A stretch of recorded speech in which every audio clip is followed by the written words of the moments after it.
گے کہ لوگوں کی آنکھوں سے آنسو نکل پڑیں گے مگر وہ قرآن ان کے حلق سے نیچے نہیں جائے گا۔ میری امت کے اکثر منافق یہی قاری ہوں گے، یہی قاری ہوں گے، یہی قاری ہوں گے۔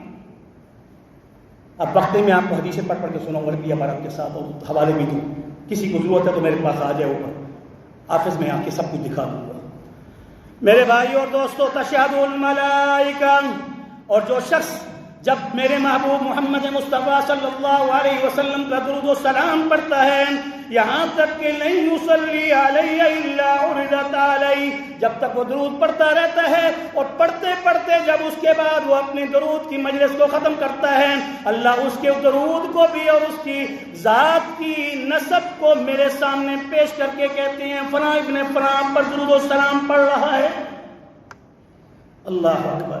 حتی یفرغ منہا، ایک صحابی نے کہہ دیا یا رسول اللہ صلی اللہ علیہ وسلم وبعد الموت فقد ارمت یا رسول اللہ صلی اللہ علیہ وسلم، اے اللہ کے رسول یہ تو اب آپ ہمارے سامنے کہہ رہے ہیں کہ جو ہمارے اوپر درود و سلام میرے اوپر پڑھے تو میرے اوپر پہنچایا جاتا ہے اور اس پر رحمتیں آتی ہیں، کیا آپ کی وفات کے بعد بھی آپ کا درود و سلام ہم تک پہنچے گا؟ اس صحابی نے اتنے تک لفظ کہہ دیے قد ارمت یا رسول اللہ، جب آپ کا جسم مٹی میں مٹی ہو جائے گا۔ اللہ اکبر، یہ لفظ ذرا غور سے سننا۔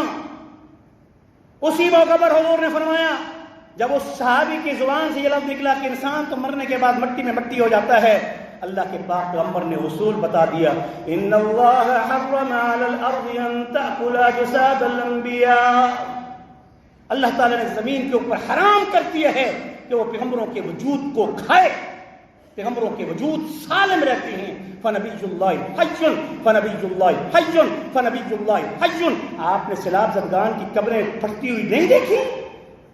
جو عامل قرآن تھے، حامل قرآن تھے، حافظ قرآن تھے، ان کے 5-5 10-10 20-20 50-50 سال کی قبریں پھٹی ہیں، ان کے کفن بھی تازہ تھے، صاف تھے اور پاک تھے، جسم بھی ان کے بالکل سالم تھے۔ یہ تو میرے محبوب کی امتیوں کا حال ہے، میرے محبوب کی شان کیا ہوگی؟ یہ تو میرے محبوب کی امتیوں کا حال ہے جس کو مٹی نہیں کھاتی۔ آپ علماء کو کیا سمجھتے ہیں جو علماء حق ہیں؟ علماء حق کی بات حق ہوتی ہے، جو ان کے مقابل میں آتا ہے وہ باطل ہوتا ہے۔ اللہ قرآن میں کہتا ہے وَجَعَلَ الْحَقَّ وَزَهَقَ الْبَاطِلَ إِنَّ الْبَاطِلَ كَانَ زَهُوقًا۔ خبردار، علماء حق کی مخالفت نہ کیا کرو، اپنی منمانی تعبیرات کا شکار ہو کر کسی عالم حق کے انکار نہ کرنا۔